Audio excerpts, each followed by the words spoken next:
Well, hello everyone, and welcome to a new episode of the Red Hot and Country podcast. My name is Anton Garcia Fernandez, coming to you from Jackson in the state of Tennessee, here in the United States of America. And today we're going to talk about music. We're going to talk about country music, and we're also going to talk about one of the singers that got me into country music. One of them was Farron Young from Louisiana, and the other one is this man from Texas that we're going to be talking about today with Michael Streissguth, English professor at Moyne College in Syracuse, New York. He has written several books on music and musicians such as Johnny Cash, Roseanne Cash, Eddie Arnold, Waylon Willie and the Outlaw Movement.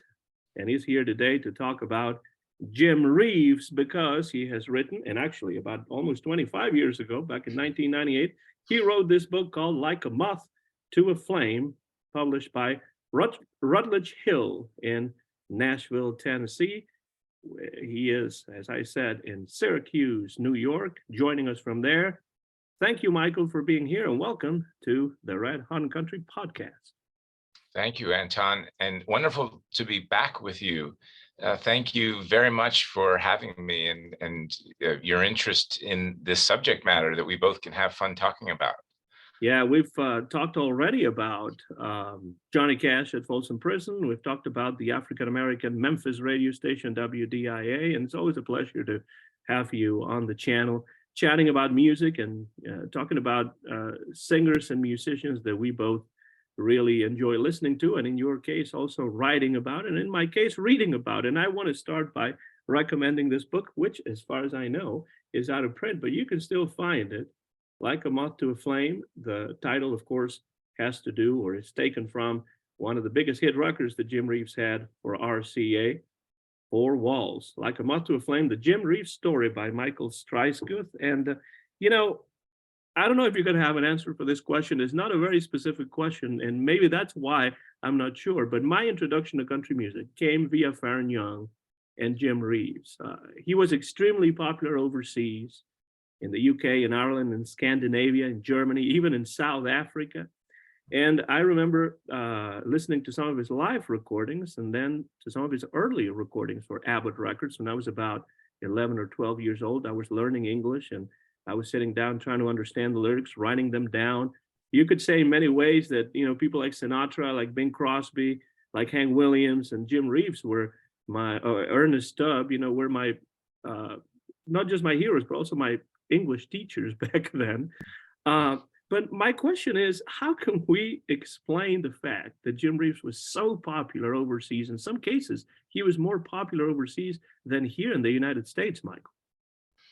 Well, that's a great question. And hey, before I answer the question, I just want to give a shout out to a great friend of country music up in Nashville, Peter Cooper, a writer and historian who sadly had a fall over the weekend and is recovering in the hospital. And I'm hoping that he's doing great and he can listen in to us.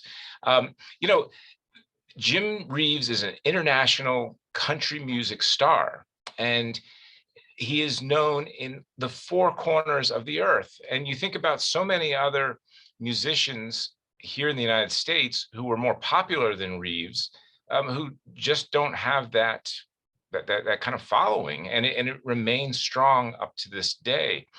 And I think that it has a lot to do with the sort of the timbre of his voice, just the natural appeal of it, whether you understand the lyrics or not.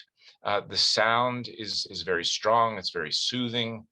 And I think also you have to look at the fact that there were many foreign distribution mechanisms to spread the word about Jim Reeves. South Africa is a country where he remains very popular. He's been popular there for more than 50 years. And there was a film industry that hired him to do a film, Kimberly Jim, back in the early 1960s. There was a label that had a distribution deal with RCA Records, Teal Records, that made sure that his work got out there. He recorded a song in the Afrikaner language, not a song, a whole album in the Afrikaner language. And so once RCA understood that he had a following, it followed up, and it worked hard to make sure that there were international distribution channels for his work. But I just think there's something about that voice. There's something appealing that knows no language. It is international. And also, I suppose the more palatable sound of the arrangements once he changed his singing style when he signed with RCA Records and began recording songs like Four Walls and of course He'll Have to Go, and also several others that were big hit records for him. What was your own introduction to the music of Jim Reeves, Michael? Yeah, and I should add to what you say. In many ways, his popularity was the ultimate realization of what RCA and other record labels in Nashville were trying to do, which was to take country music beyond the rural audience in the United States of America, and it worked in spades. Jim Reeves, I became interested in Jim Reeves really through my research on Eddie Arnold. I don't remember a specific moment of becoming aware of Jim Reeves, but as I was working on my biography of Eddie Arnold and learning about the recording industry and the marketing industry around Eddie, it became obvious to me that there was a very strong link. I mean, both of them, of course, sang in that countrypolitan type of style, but also RCA was looking for voices that could take country music out of Nashville, that could appeal to wide pop audiences. And that's something that Eddie Arnold had been trying to do, and was doing it with some success with hits like Anytime, for example, in the late 1940s. But he'd been trying to really become a pop singer, if you will, or as he would say, a singer of pop songs. And it never quite happened for him, really, until Jim Reeves passed. And there was sort of a vacancy, if you will, or a vacuum that Eddie Arnold was able to fill. So really became interested in Reeves through his relationship with Eddie Arnold and Eddie Arnold's career.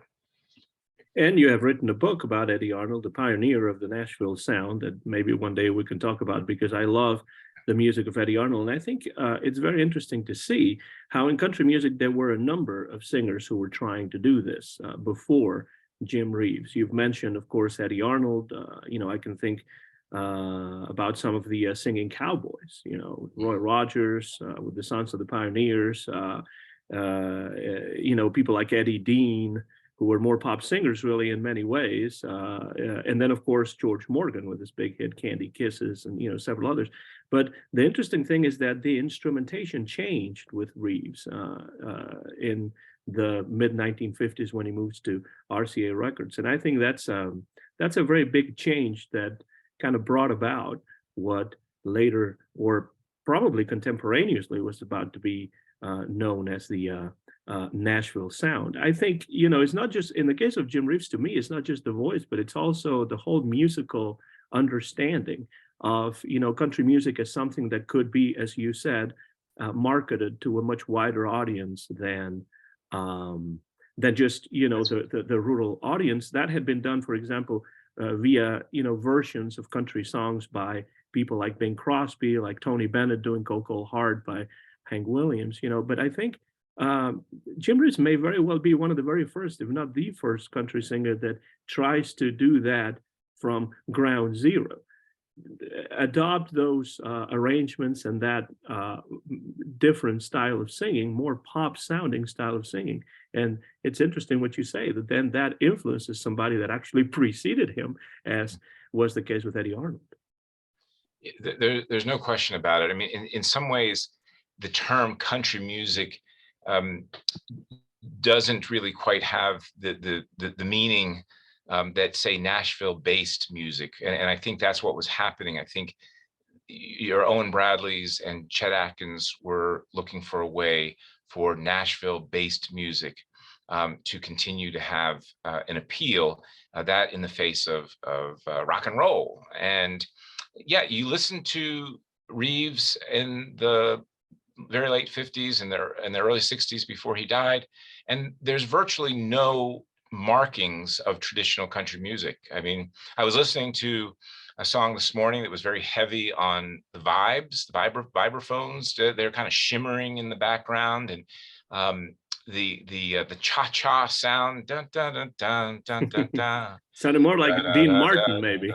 yes, it's right. I mean, there were no visible markings, and I think that he was able to maintain his popularity in what we know as country music because he had a tradition there. He had a career there going back into the 1950s, and also he continued to be marketed to the traditional country music audience. I mean, he was appearing on the Grand Ole Opry right up until the end of his life. So he had the benefit really of having dual audiences in a lot of ways because of how he was marketed and because of the traditions that he'd worked in. And really, those live air checks from the Grand Ole Opry were my introduction to the music of Jim Reeves. You know, songs like, of course, his live version of "He'll Have to Go," "Anna Marie," all of them ballads. You know, "I'm Getting Better," "Am I Losing You?" You know, all those songs, some of them written by Jim himself,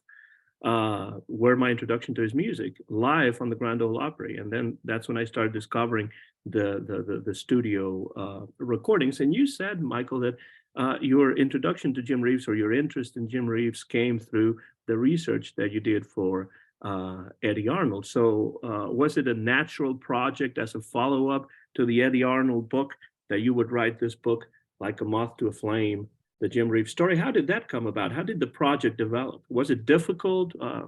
Tell us a little bit about that, if you will. That's an interesting question, because in a way, all of the pieces were in place to continue writing, and to continue writing with the subject of Jim Reeves in mind, because I had made contacts that were still fresh with RCA, both in the domestic offices of RCA and people who worked in international distribution. The name, which may be familiar to some of your listeners, Bill Walker, comes up in the story of both Eddie Arnold and Jim Reeves, and a little bit later on, Johnny Cash. But Bill Walker is a musician, orchestrator, composer, who met Jim Reeves when he was working. He's Australian, but he met Jim Reeves in South Africa when he was working for one of the record companies that distributed RCA's work in South Africa. And he was hired by Jim Reeves to come to the United States and be his arranger. But the saddest story, of course, is that he arrives in the United States, in New York, just as Jim Reeves's plane has gone missing. This is in 1964. And a search is on for his remains and his plane. And it's Eddie Arnold who hires Bill Walker when he is basically unemployed because sadly Reeves has passed. And so he was an example of somebody who had a link there to both artists. And so really, as I say, the pieces were in place, and I just kept on with Jim Reeves, and of course was able to get into the stories of growing up in East Texas by talking to old school chums and family members. Then he was a baseball player. He played for many years. He was a pitcher in the minor leagues in all of these small minor league towns around the South, which was such a joy to write about and to find people who had roomed with Reeves when he was a player, and who had ridden the sweaty old stuffy buses to other small towns to play baseball. And so there were these new stories to explore, which were very rich. And and then of course talking to people who knew him in South Africa, and so it's always a learning process to write. You know, writing is learning, and um, and then of course I discovered.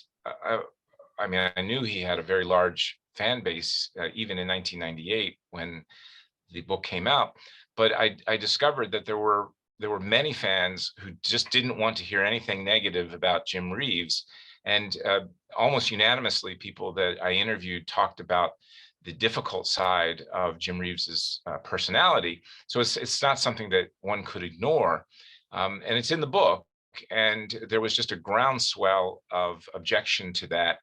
In 1998, it's not quite the social media world that we're in today. It was the early days of the internet, and at least as we know it, and the digital attacks were very strong. And so I got a strong taste of the the strength of Reeves's fan base, even that late in time. So anyway, it's always an experience writing a book. It's always an odyssey, both writing and then talking to people once the book is out there and being read and consumed and commented on. So Reeves was an adventure. The Reeves Project was an adventure. So Well, he was born in Galloway, Texas, a small town that was actually a boom area around that time in Texas, due to the proliferation of the oil industry and that part of the United States at that period in time.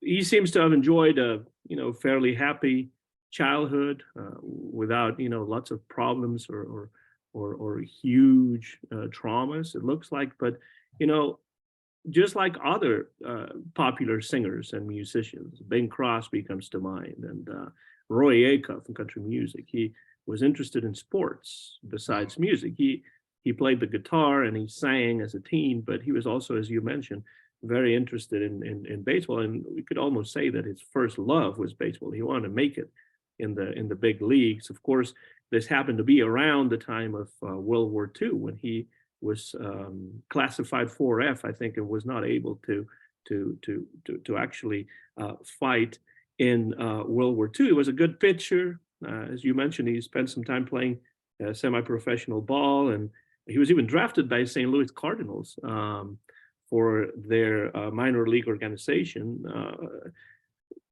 How was that career in sports thwarted?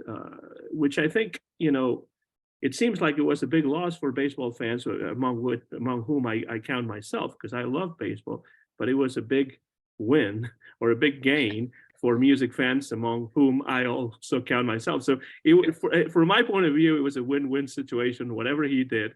But was it an injury? Did he become disenchanted? What happened to Jim Reeves and baseball? Well, from what I've been able to gather by researching his baseball career, is that it was just a grind, working in the minor leagues. And as you say, he was signed by the St. Louis farm system. The St. Louis farm system at the time was vast. It was probably the best, most highly organized of the farm systems. But he was. It's the whole story of the minor leaguer. Moved on mid-season, very awful conditions. One of his former fellow players talked about how they would sleep out on the baseball field at night, where it was cool, in visiting towns, and this is in Louisiana. So I think it was just a grind. He was a pitcher, and his arm was getting to give out. One fellow player told me that he had boils in his underarm area that was causing him a lot of pain. And another player talked about how he was having to modify his pitching style in order to accommodate some of his aches and pains. One of which I think was sciatica. He evidently injured his sciatic nerve sliding into a base And I think that was problematic as well. So I think he just wore out. Mhm. And it's interesting. He's out of baseball, I think, by 1947.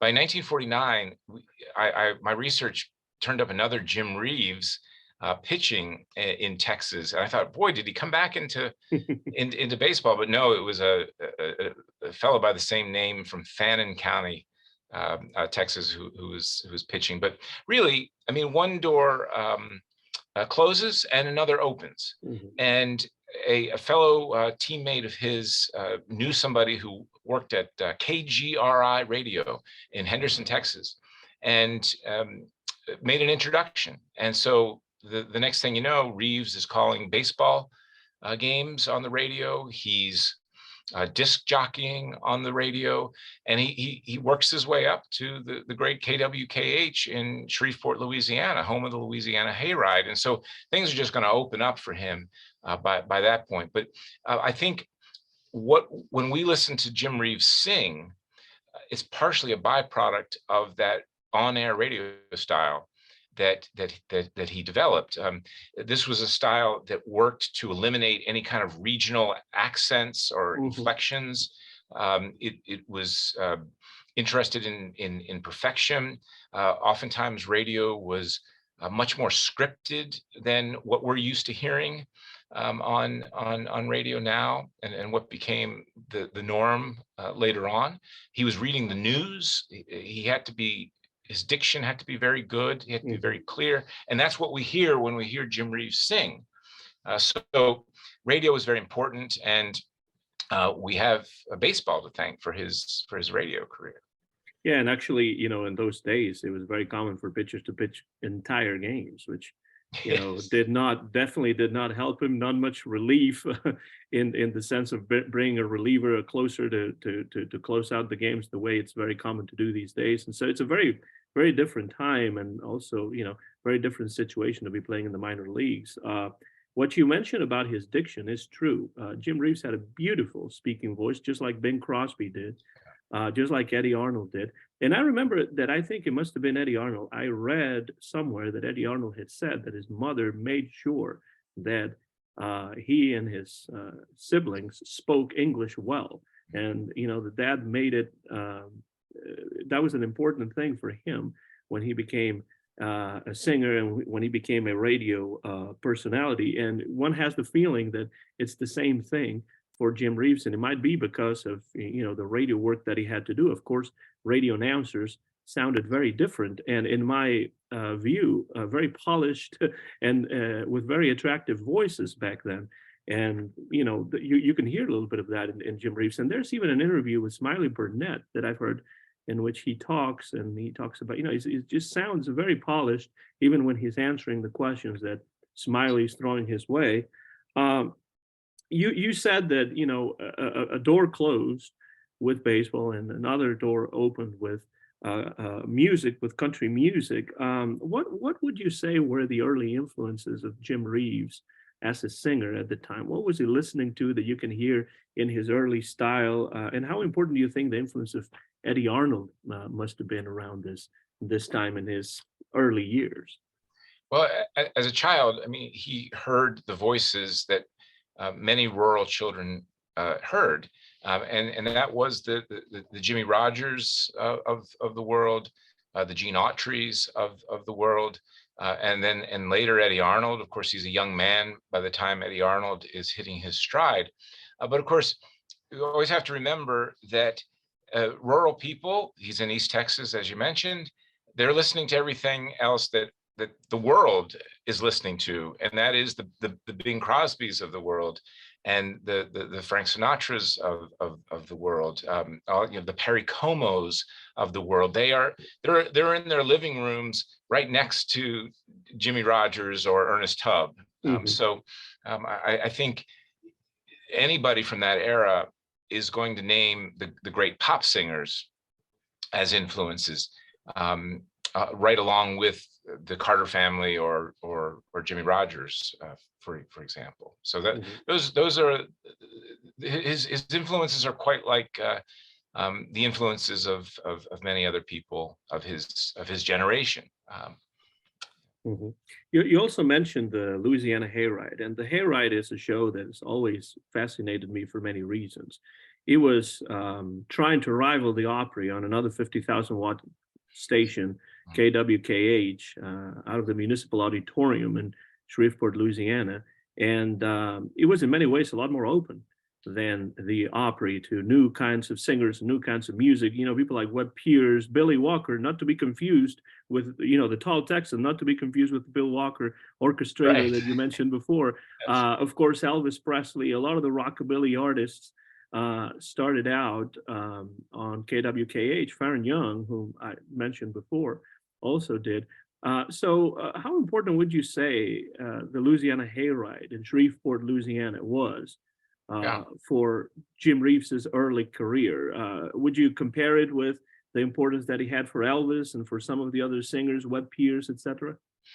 I would. I would. It was a platform. And of course, what we have to remember about Reeves is that he was first hired by KWKH to be part of the announcing staff. Mm-hmm.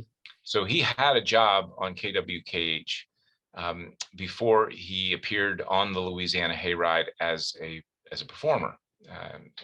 He was disc jockeying as well. So he was able to use that connection to appear on the Louisiana Hayride. But of course, the other thing that being in Shreveport and being on KWKH did for Reeves is that it introduced him to a family of musicians who could help him further his career.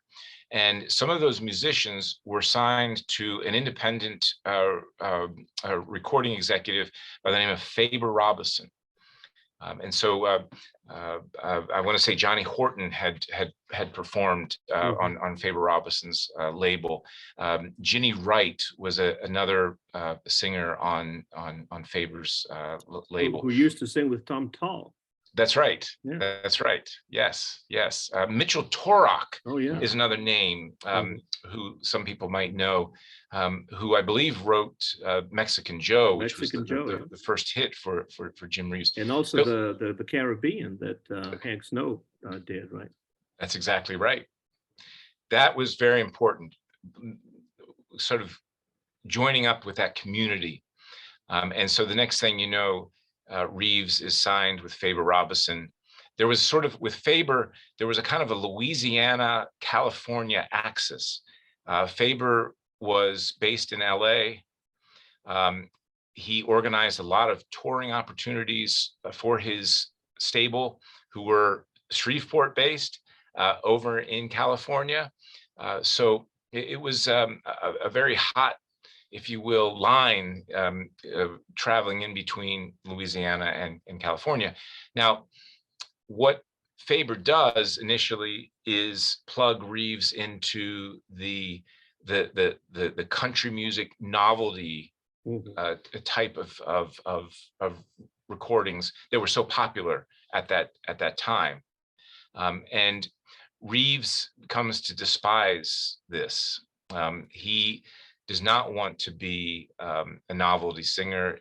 He wants to be a serious singer. He wants to be a singer of ballads.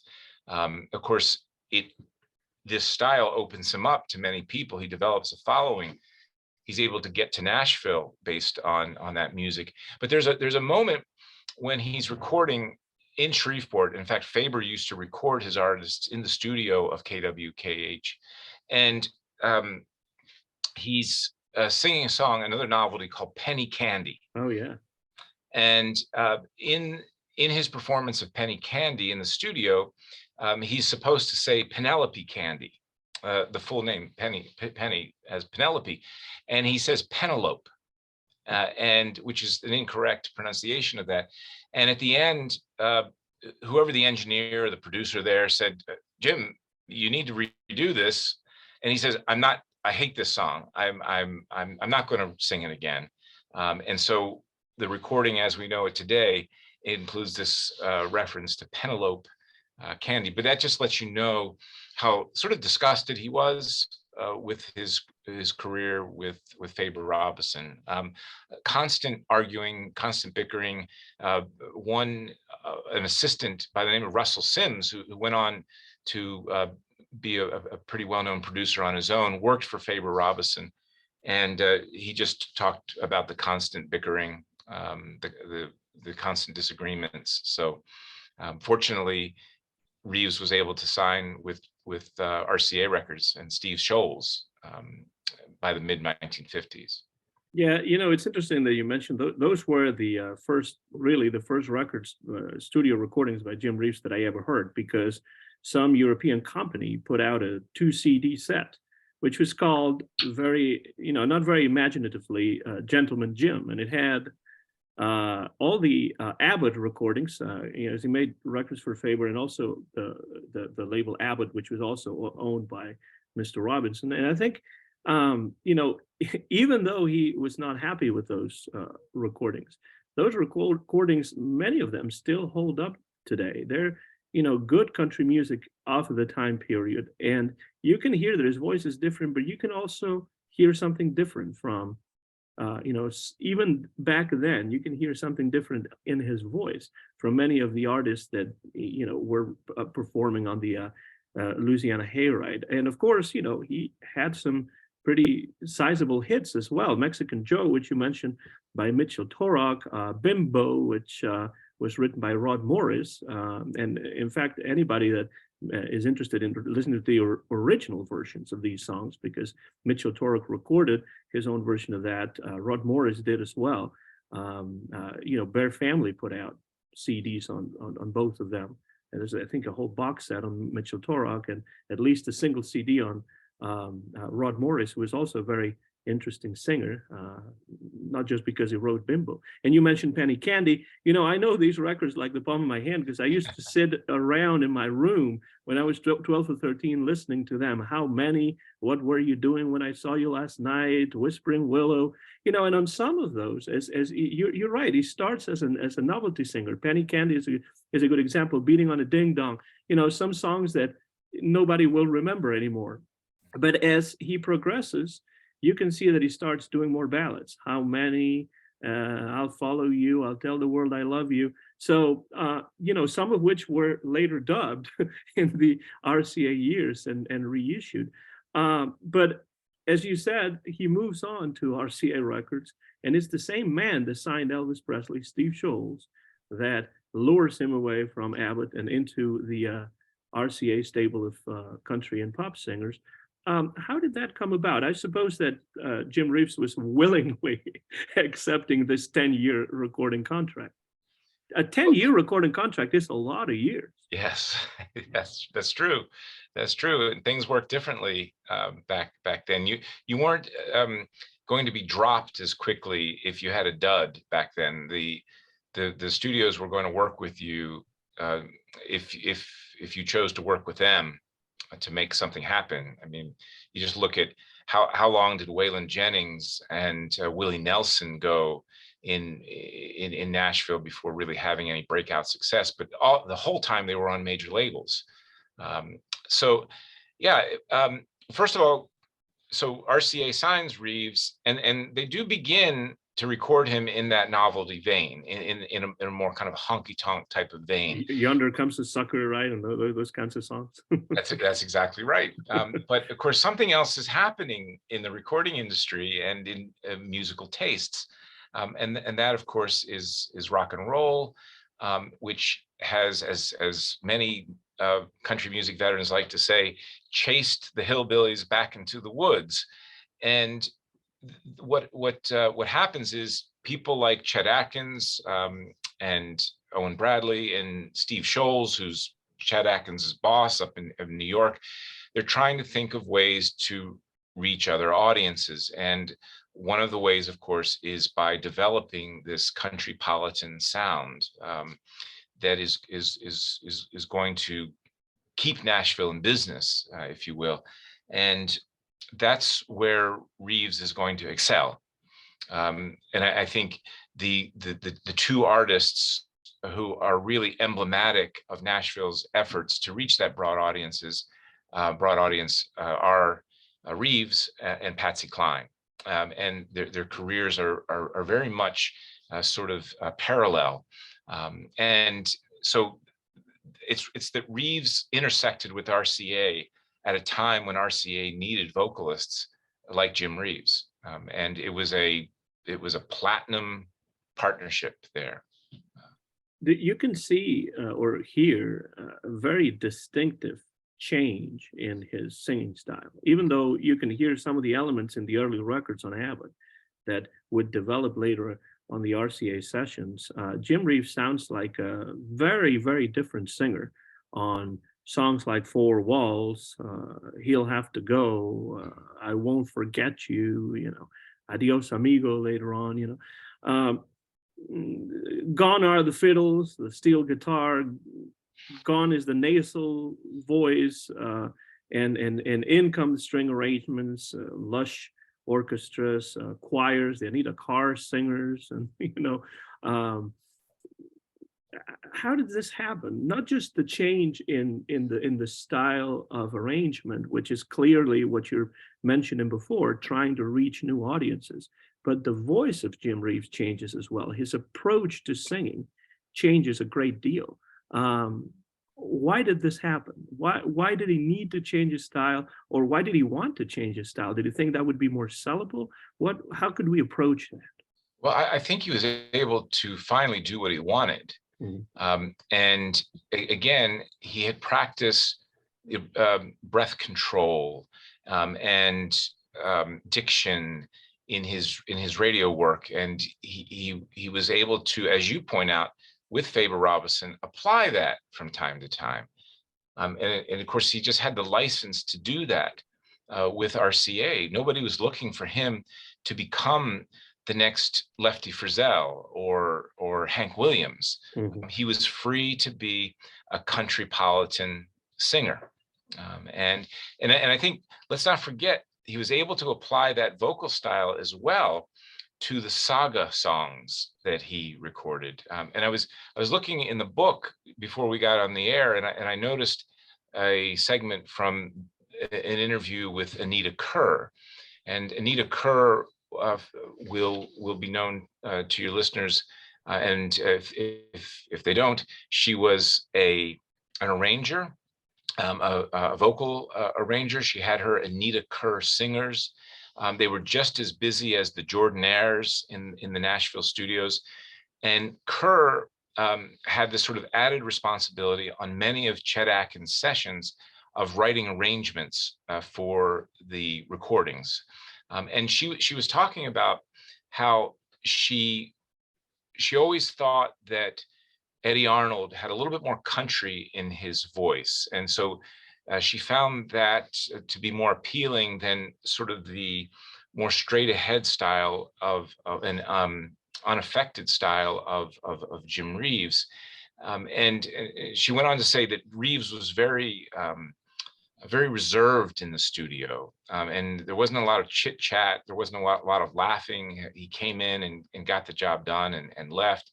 Where Eddie Arnold might laugh and tell a few jokes and slap you on the back and say, "Hey, wasn't that great?" They had different personalities, but although in effect Kerr was saying that Reeves' voice was not as interesting as Eddie Arnold's, she did say that the saga songs just knocked her out. That his ability to tell a story that is set in the Old West about overcoming adversity or falling victim to the elements, a snowstorm, for example, was just very appealing, and that became a sort of a style that he was well known for. And of course, at the time, another big movement in popular music is the folk movement. And so there is an audience across music for the songs that told the story of the American West, or songs that told the story about the man versus nature and man versus the elements. That was not confined to Nashville. In fact, Nashville was only a small part of that. But Reeves was able to pick up on that pop trend and do well with it. And you're talking about songs like The Blizzard. There's a blizzard coming on, and later on he has distant drums, and songs like that. And it's interesting because that falls right into the whole Western / frontier song trend of the mid to late 1950s. Marty Robbins and El Paso and Big Iron and his gunfighter ballads and trail songs, Cross the Brazos at Waco by Billy Walker, and the great Johnny Horton, recordings like the Ballad of New Orleans and Johnny Reb, which I think were just as important in the development of this folk movement that would then bring about people like Bob Dylan, Joan Baez in the 1960s. There's a continuum there that I think is very interesting, from those country records to the Kingston Trio to the later more political singers from the 1960s, I think. You mentioned, though, it's very interesting that there was this Nashville Sound in many ways is a response to the popularity of rock and roll, and how rock and roll swept the nation, and along with it many of the older country singers that were singing in the more Hank Williams kind of style that was actually what fueled rock and roll in many ways too. If you think of Moving On Over, it's really kind of like a rockabilly song before Carl Perkins. And but it's interesting to me that, as far as I know, Jim Reeves never recorded rock and roll. I don't know if there are any songs of Jim Reeves's that could be labeled rock and roll, but even Frank Sinatra made small, not very good attempts at singing rock and roll, and Jim Reeves seems to doesn't seem to have been interested. Other country singers like Webb Pierce and Marty Robbins and several of them did try rock and roll. Even Eddie Arnold. Even that's true. Even Eddie Arnold, but not Jim Reeves. What happened there? Well, he I think the closest thing he got to rock and roll probably was the novelty songs he was doing with Faber Robinson. So to the extent that novelty becomes a part of rock and roll, Splish Splash, I Was Taking a Bath. There's a connection there. But Reeves didn't need to sing rock and roll during the height of rock and roll. He had Four Walls, which was really the first indication that, hey, this was a gold mine. There's some money to be made singing this type of music. The first indication in the Jim Reeves camp. And then, of course, a few years later, he'll have to go. So he doesn't need to sing rock and roll. From all indications, had no interest in going in that direction at all. Eddie Arnold does a rockin' version of "That's How Much I Love You," which I think Sinatra also recorded. That's right. Yes. And Sinatra was in the early '50s, "Mylene Baby" and all that stuff. Another Saturday Night. Two Hearts, Two Kisses, Make One Love, all those songs that nobody remembers by Sinatra because they're much better forgotten because that was not his style. But I guess that Jim Reeves knew that rock and roll was not his style. It doesn't look to me like he was a singer that was very much influenced by African-American music. No, there's no T-Tot or Arnold Schultz in Reeves's background. That's for sure. So he didn't have to do it. He wasn't interested in doing it. So therefore, we don't have a record of that. Instead, we have lovely recordings of Irish ballads, of saga songs. Speaking of Ireland, there's a new book out by an Irish scholar and journalist, Fintan O'Toole, and I've been reading it lately. It's called "We Don't Know Ourselves." A personal history of modern Ireland, and no less than 3 or 4 times is Jim Reeves mentioned in this book that is about Ireland in the 20th century. He was part of the soundtrack of Ireland. He toured in Ireland. He recorded Irish ballads.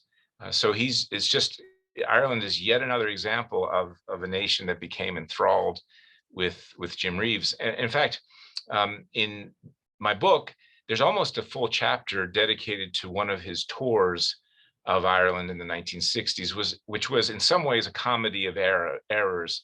At this point, Reeves is used to singing in concert halls and more refined types of venues. And he's playing these drafty dance halls in Ireland, where the pianos are often out of tune. And it was just kind of difficult adapting the Jim Reeves style to the conditions in some of these ballrooms around Ireland. But anyway, a very strong interest in him in Ireland, which again continues to today into the current times. And other country singers like Hang Lachlan, were very popular in Ireland as well. There's always this connection between country music and Ireland, which obviously there could be a historical connection as well, because of all the Irish and Celtic music coming from the British Isles to the United States and becoming in many ways a part of country music. There's also a TV recording in Norway for NRK, the Norwegian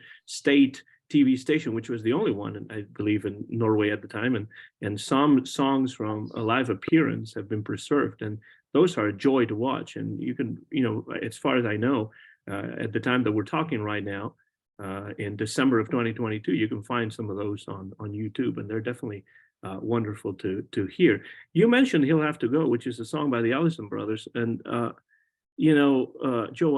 think Joe Allison was the writer of that song. That's right. That was a monster hit for Jim Reeves, and many people, including Elvis in his last sessions at the Jungle Room, recorded a version of that song. Right. What is it about that song that works so well, in your opinion? Because that song is probably one of the best known songs in the history of country music, if not pop music in general. Well, and there's something about the arrangement and the way that he sings this song that I think makes it click. I agree with you. And I think thinking about my experience as a child growing up in suburban America, watching television, you'd see these advertisements for the greatest hits of rock and roll or the greatest hits of the 1950s for $5.99. And you'd hear bits and pieces of each song on the record, and oftentimes "He'll Have to Go" was popping up on those records. So it was never presented to me as a country song. It was presented to me as a pop song, or even a ballad in the rock music genre. And I think it just has so much to do with the perfect marriage of a lyric and a singer. This is a song that opens by saying, "Put your sweet lips a little closer to the phone." I mean, just a very intimate imagery there. And you had a very intimate voice that was able to communicate that. There was nobody better equipped or better suited to create intimacy, I think, certainly not in Nashville, than Jim Reeves. And I just think it's the perfect marriage of a lyric and a singer. I agree, and I think that he tried to reproduce that in later songs. That there are several that come to mind. "I Won't Forget You" is a good example of a song that tries to create more or less the same kind of sound and the same kind of atmosphere of intimacy. "I'll forget many things in my lifetime, but darling, I won't forget you." You need to almost whisper that. You can't. That's right. You can't sing it with an Al Jolson sort of voice, but not even Elvis could make that his own. I mean, to me, and I'm a huge Elvis fan. His version pales compared to Jim's. I agree. There's also an answer song by Gene Black, which is called "He'll Have to Stay." And I've always been interested in this phenomenon of the answer songs, which were very typical in country music and also in rhythm and blues and pop in those days. There's many examples of songs like that. And one of them is Gene Black, a singer that most people would not remember, but she has the woman's answer to that "He'll Have to Go," which is "He'll Have to Stay." So it wouldn't be a good answer for the character of Jim Reeves in the song. Of course, this goes back to "The Wild Side of Life" and "It Wasn't God Who Made Honky Tonk Angels" by Hank Thompson and Kitty Wells. One thing that I'm interested in, I mean, I don't want to keep you way too long because I know that you probably have other things to do today, but I've always found it very interesting that Jim Reeves was so popular in South Africa, and also that he made a movie Yeah. in South Africa. It's a movie that I actually have, and I haven't watched it in a long time. It's not a great film, I don't think. It's from 1963. But let's talk a little bit about that, largely forgotten movie, Kimberly Jim. He even sings a song in Afrikaans, or part of a song in Afrikaans in that movie.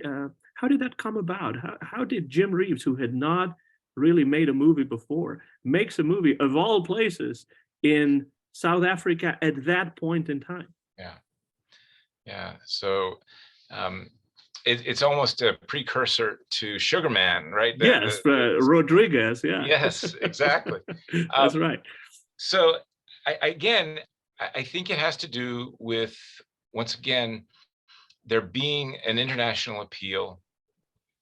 He's heard, he's loved, he's appreciated. But then, of course, you had a mechanism that was able to exploit that. And RCA was able to deliver and distribute his records throughout South Africa. So it wasn't sort of an obscure relationship that Reeves had with South Africa. And then, of course, as entertainment people saw just how popular Reeves was in South Africa, he toured in South Africa. He was brought to South Africa. And it was the descriptions that I've heard and that I've read about compare it to a Beatles tour. I mean, we're talking about having to sneak in and out of hotels, clothing ripped off. Somebody tried to take Jim Reeves's ring off of his finger. I mean, that's how crazy it was. So it's natural. I mean, what do well-known musicians the world over do once they make it big as musicians? They make a movie. And of course, this opportunity was offered to him. In fact, at the time of his death, Reeves was working on developing a television program in the United States. So he was looking to make that transition into video. So, I mean, as you say, it wasn't a terribly good movie, but it was a vehicle for Jim Reeves, just as many of Elvis's movies in the 1960s were not very good movies, but they were a vehicle that delivered Elvis to his fans. This was a vehicle that delivered Jim Reeves to his fans. And again, I think it's the ability for the record industry, the entertainment industry, to exploit the popularity that leads to these connections. I mean, you hear about Jim Reeves's records being popular in various Caribbean nations, for example.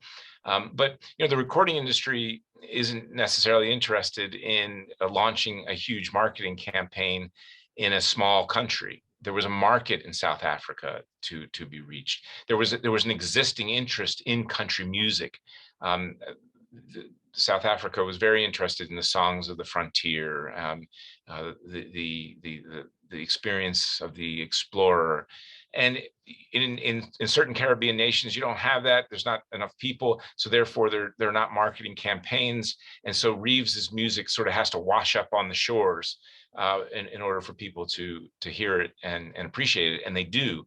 But I think it was a matter of exploiting the audience and exploiting the talent to make that happen. But South Africa in the early 1960s was a highly segregated country with apartheid. Of course, Jim Reeves was from a also pretty segregated South in the United States. Did you find any sort of comments or concerns or anything that relates to the fact that Jim Reeves was touring such a country that was at the height? Well, not at the height, but in a very difficult situation for a large part of the population.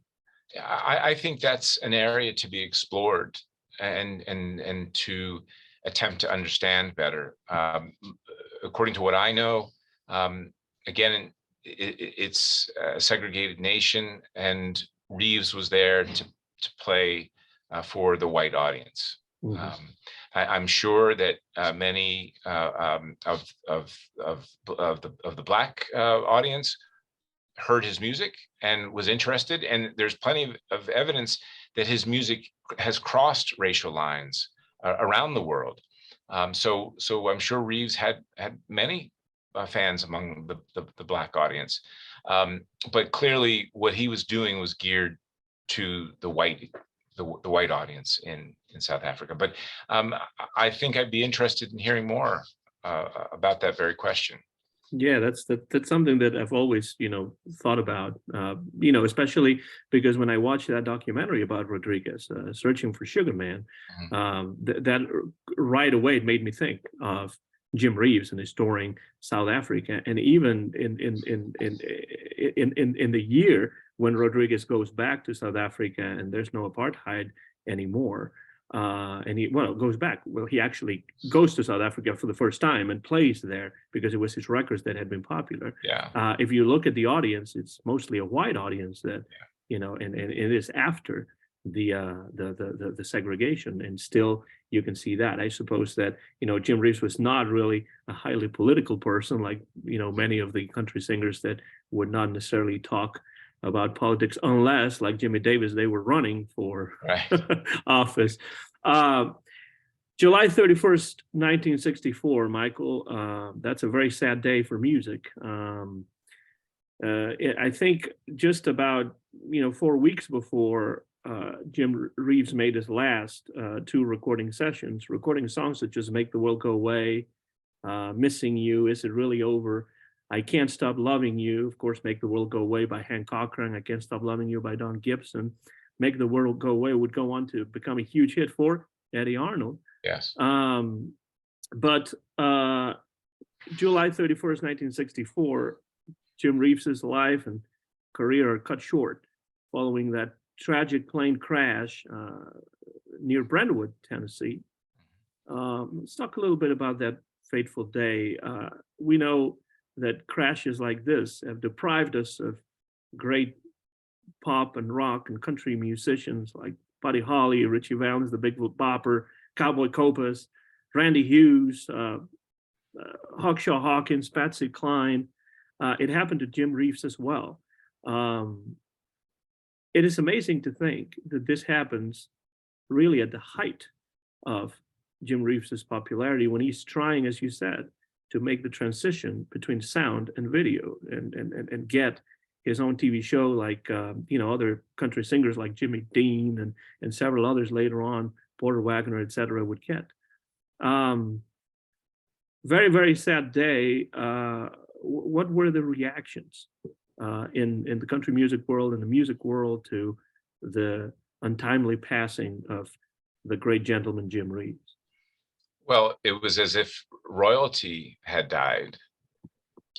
As you say, Reeves was at the top of his game, and nobody expected anything different from him.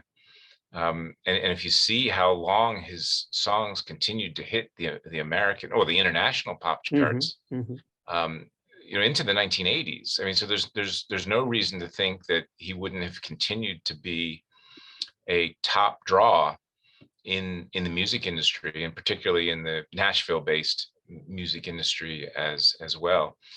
So there was it was a time when I think to some extent Nashville was a bit traumatized because of so many unanticipated deaths, mostly due to car accidents and plane crashes that had plagued the industry. And here we go again. Here's another Dean Manuel who played piano for Reeves, and then Reeves himself perish in a plane crash. And of course, there was drama around this, in that it took days to find the wreckage. I mean, here was a crash that happened within a few miles of the Nashville city limits. But it lets you know just how rural Nashville was at that point. It took days to find the wreckage. And part of the legend, of course, is that people like Eddie Arnold and Marty Robbins were out searching for him.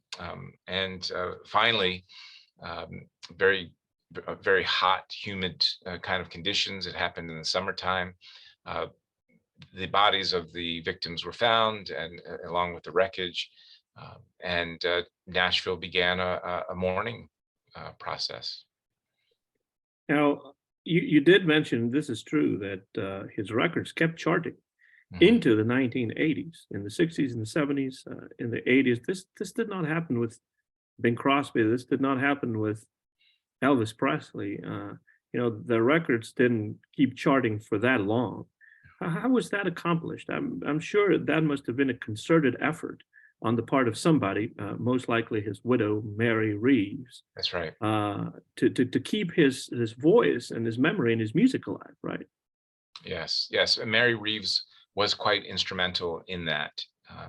She fairly quickly set about the process of collecting what he had already recorded, and working with RCA to judiciously release that material.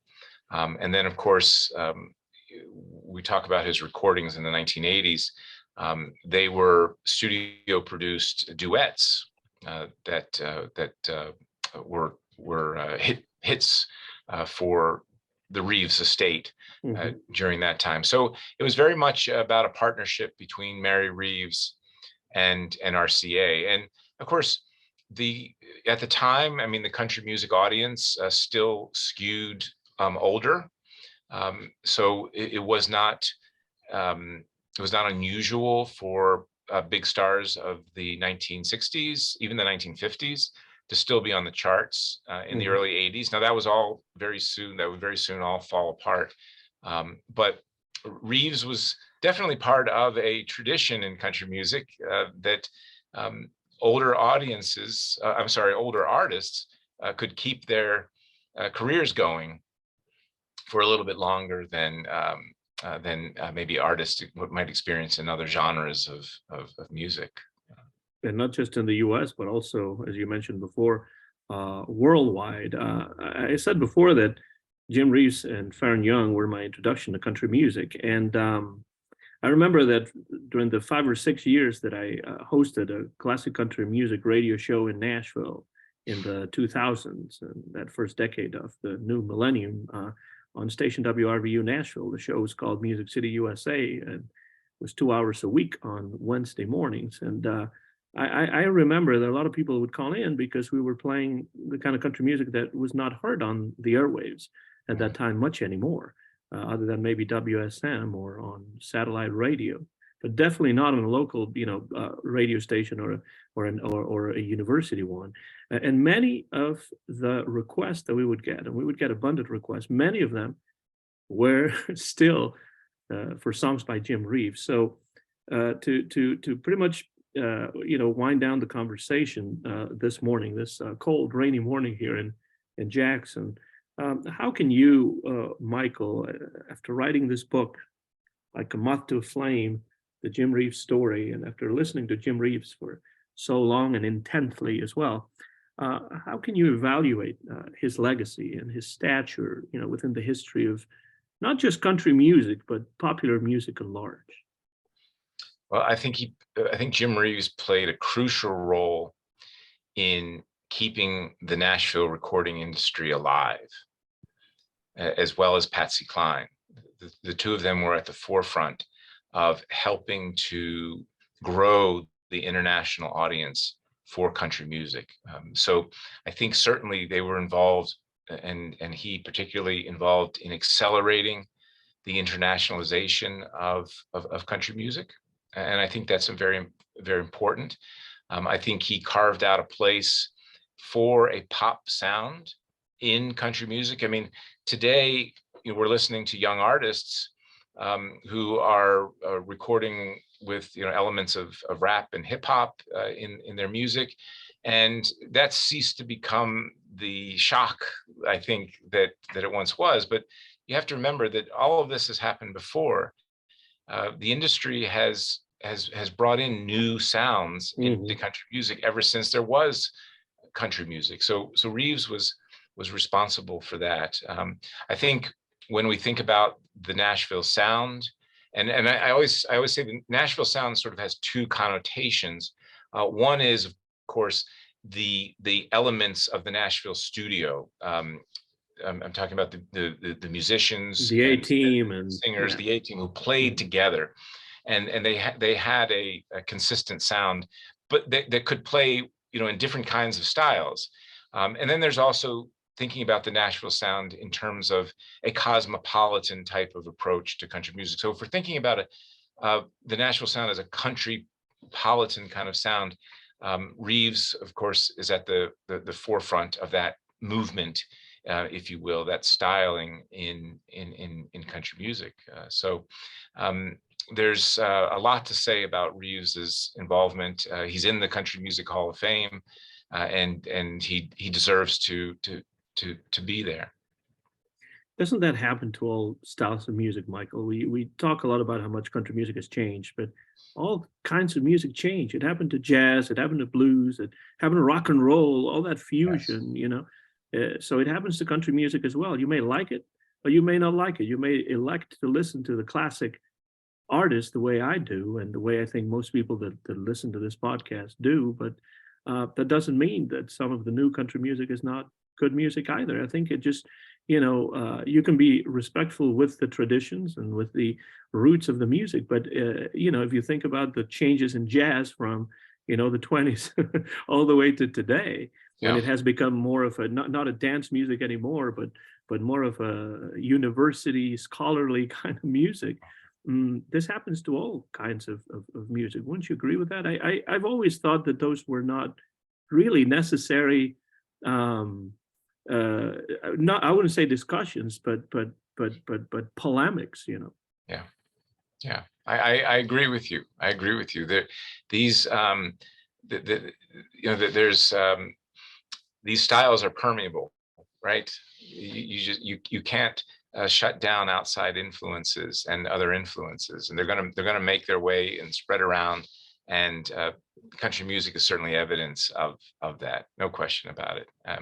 You have somebody like Marty Stewart, who has, I think, staked his reputation in many ways as a champion for tradition, but at the same time, he doesn't blink to take the stage with, say, a Kane Brown or somebody like that. I mean, he's comfortable working with new artists because I think he understands the inevitability of it. So Nashville is, I think, a different place in a lot of ways. At least the music industry is in a different place. You don't hear the grumbling necessarily that one used to hear when new styles come in the door. If you want to delve deep into the music of Jim Reeves, there's a mammoth box set that the German Bear Family Records label put out years ago called Welcome to My World, and I have it. I have it in Spain, though. I don't have it here in Jackson, unfortunately. It's just too big to bring over. And it might be a lot for casual fans. Then also Bear Family, it's not a lot for me, really, because I love the music of Jim Reeves. Then they also put out these two volumes. This is volume 2 of the Radio Days. These are radio transcriptions, I believe, for the AFRS, for Armed Forces Radio Services, and those are live recordings, really, radio transcriptions of Jim Reeves. But just to finish, is there any collection in particular that you would recommend for anyone interested, or what kind of records would you recommend for anybody interested in getting acquainted with the music of Jim Reeves? Well, I too have that 16 disc box set from Bear Family, and the other ones wrote the liner notes to the one that you held up. Yes. And that's why I was showing it, really. most people just, they don't listen to music that way, and so this is a very good collection. This is a Sony release, the Essential Jim Reeves, and 2 discs. Not all artists get 2 discs in the Essential collections, and it spans the period of time from his days with Faber Robinson on Abbott Records, and goes right up on until those studio creations of the 1980s. So it's a very good collection, and I would recommend it. Yeah. I agree. It's a career spanning collection, and I think that's wonderful because you get a panoramic view of what his music sounded like and how it evolved over the years, and then maybe you want to delve deeper into the music with bigger options, culminating in that huge and wonderful Bear Family box set called Welcome to My World. Is there anything, Michael, that you're working on right now that you might want to share with the audience? I see that in the back, for those of us that are watching, you can see, but those of us that may be just listening to this podcast episode, you may not know this, but there's a Walk the Line poster. There's Eddie Arnold. There's Bob Dylan behind Michael right now, and I'm wondering, is there anything in particular that you're working with on that you would like to share with us, or that you're allowed to share with us? Yeah, well, no, thanks for asking. So I'll have a book coming out in 2023.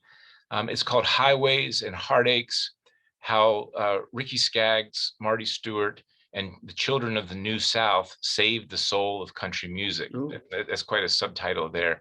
But basically, it tells a story of country music in the 1970s and into the 1980s by following the young careers of Ricky Skaggs and Marty Stewart, who, as children, essentially, were working in the bluegrass tradition, and then took what they had gleaned and what they had contributed really to bluegrass into mainstream country music beginning in the 1980s, when, of course, Ricky Skaggs becomes the king of the new traditionalists. And Stewart sort of achieves his mainstream fame a few years later.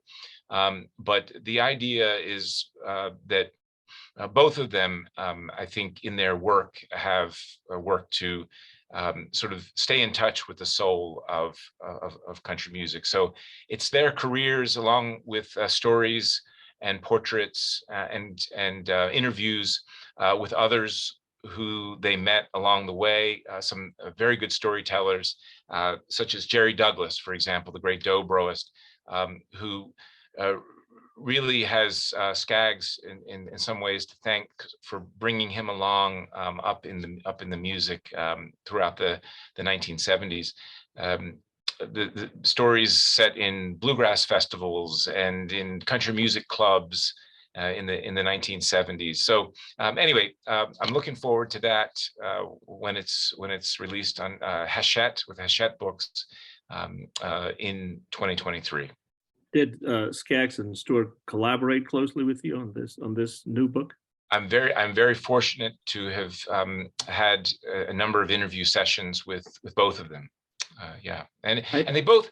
Another thing that's fascinating, and I don't want to we're talking about Jim Reeves, but is that they both grew up in very culturally interesting places.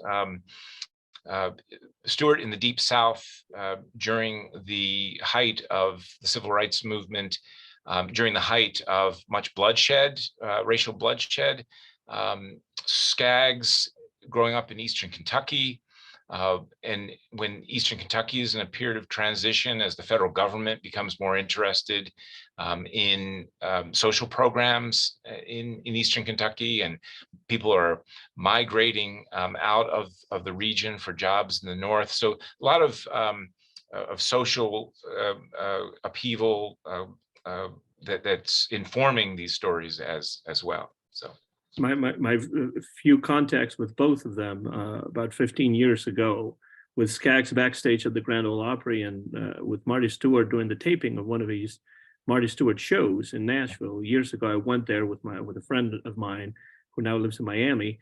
The guest was none other than the great Wanda Jackson, and I got the chance to talk to both Ricky Skaggs behind the scenes at the Grand Ole Opry, and with Marty Stewart and Connie Smith after the taping. I think Eddie Stubbs was over there as well, and they were both extremely nice people that took the time to just chat with me for a little bit, and I just have wonderful memories of my small involvement in country music when I was living in Nashville and hosting that show while I was in graduate school. In any case, what's the title of the book again, Michael?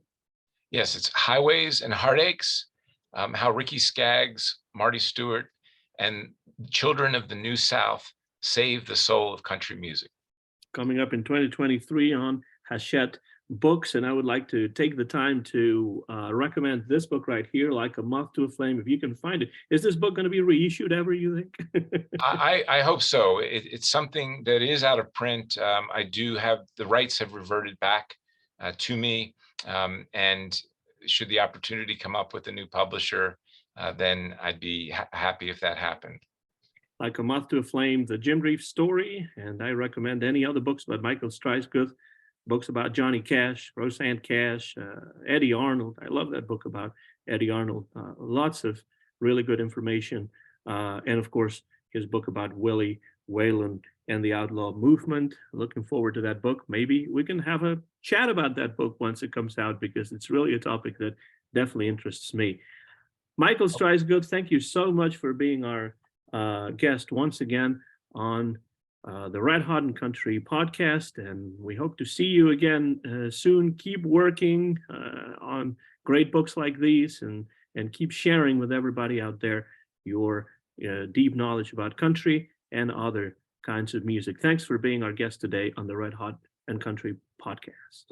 Thank you, Anton, and thank you for all you do to create understanding, more understanding of this music. This has been a new episode of the Red Hot and Country podcast on my YouTube channel, Anton GF. My name is Anton Garcia Fernandez, coming to you from Jackson in the state of Tennessee, here in the United States of America. And our guest today was Michael Streissguth, and we talked quite a bit about the wonderful music of Jim Reeves, James Travis Reeves, known as Travis when he was a kid, but as Jim Reeves, he was one of the most important country and pop singers of the second half of the 20th century. Mine, and of course Michael's, is the copyright of this conversation, which we recorded live between Jackson and Syracuse, New York, in December of the year 2022. Very soon you'll be able to listen to it on my YouTube channel, Anton GF. As always, thank you very much for any comments that you may leave underneath the video. Thank you very much for watching it or listening to it. And for now, time to say goodbye to Michael Streissguth. And so long, everybody. Happy trails.